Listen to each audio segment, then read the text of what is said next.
ความเสื่อผิดๆจากละครเมียหวังซวยผัวถึกงูเห่ากัดจึงใส่ปากดูดพิษสุดท้ายเข้าห้องหมอทั้งสองข่าวดังในจีนหลังเกิดเหตุอุทาหรณ์ที่มณฑลยุนนานประเทศจีนเมื่อสาวกสิกรสูงอายุรายหนึ่งถึกงูเห่ากัดบริเวณนิ้วมือในขณะที่กำลังเฮ็ดนาเฮ็ดให้มือไข้บวมอย่างไววา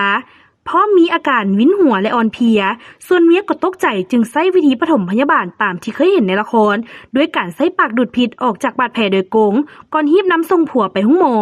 ถึงอย่างไรก็ตามบ่เท่าใดชั่วโมงต่อมาเมียเริ่มมีอาการมึนปากลิ้นใบหน้ารวมถึงแขนและขาก่อนจะอ่อนเพลียอย่างหนักจนญาติพี่น้องต้องหีบน้ำตัวส่งห้องหมอเช่นกันโดยแพทย์วินิจฉัยว่าทั้งสองได้รับพิษจากงูเห่าและเล็งฉีดเซรุ่มแก้พิษจนอาการปลอดภัยและสามารถกลับบ้านได้ในเวลาต่อมา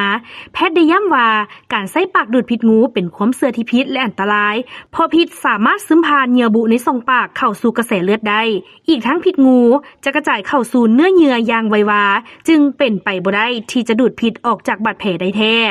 นอกจากนี้แพทย์ได้บอกเตือนถึงข้อควรระวังเมื่อถึกงูกัดว่า